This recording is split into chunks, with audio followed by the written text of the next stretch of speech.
back to STL TV Live. I'm Sarah Bernard, and I'm here again with Steve Zwolack to learn about the benefits of a preschool education. It's nice that here in our own St. Louis community we have an expert. Well, thank you. And here you are. So you've been working with children at the early preschool stage for decades, right? Decades, yes. Since 1968 was when I started working with young children. So. That's a long time. Yeah. And I bet you've seen so many changes over those decades in just the way we embrace the importance of that time. You know, there's a really important thing. First of all, what happens early in life lasts a lifetime. And I think we really need to think about embodying that for all children. We have a tendency to departmentalize or compartmentalize where are children from. So it's those children, it's these children. No, there are children in St. Louis that we really need to focus on. So if we believe in what happens early in life lasts a lifetime. What we now know about early childhood through the extensive brain research that has been done over the past couple decades is that 95% of the brain, not the child's brain, the brain is developed by 5, and which is a really case for investing in early childhood differently. So, Sarah, when you think about that 95% of the brain is developed by 5, we really have the capacity to impact a generation every 5 years. It's not a 20-year wait. So our time is now.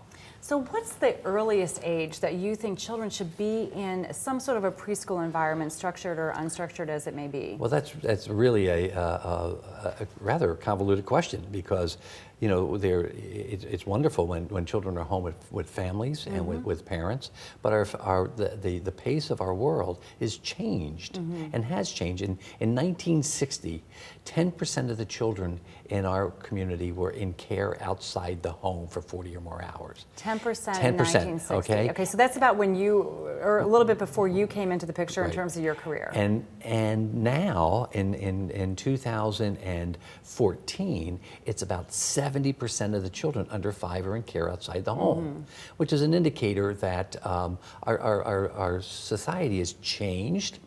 And then we wonder, what's happened? You know, where are all these kids going? Right. So so our world has changed.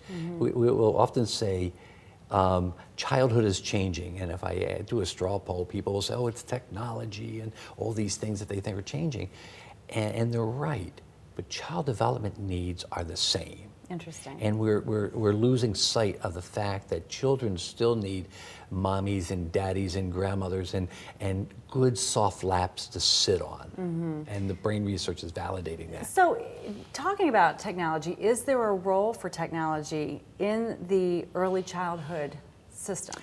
Well, yes and no.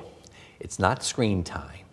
We need to start looking at early childhood as an opportunity to lay foundations. So when people come into our school or schools and they say, what's your technology plan? What's your curriculum for children? We say it's a prerequisite curriculum where kids are playing with blocks, because children need to live in the 3-dimensional world before they can really have any understanding of what is behind technology. So we're making a case, if you want to be a coder, that you need to learn how to build things and find connections and innovate. And early childhood is key for innovation.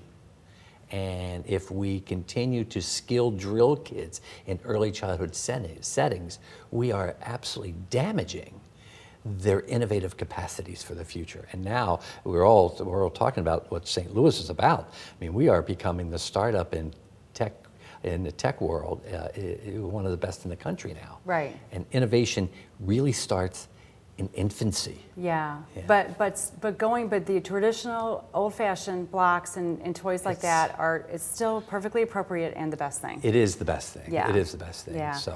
Well, Steve, we need to take a break, but we could talk for an hour or longer. You probably talk about it all day long. But thanks again to Steve for joining me today, talking about early childhood education and why it's so important for our children in our community. Up next, we have Beth Ketcher, the Executive Director of the Flance Early Learning Center, opening soon downtown. She'll be giving us the specifics on the center and tell us why it's so special.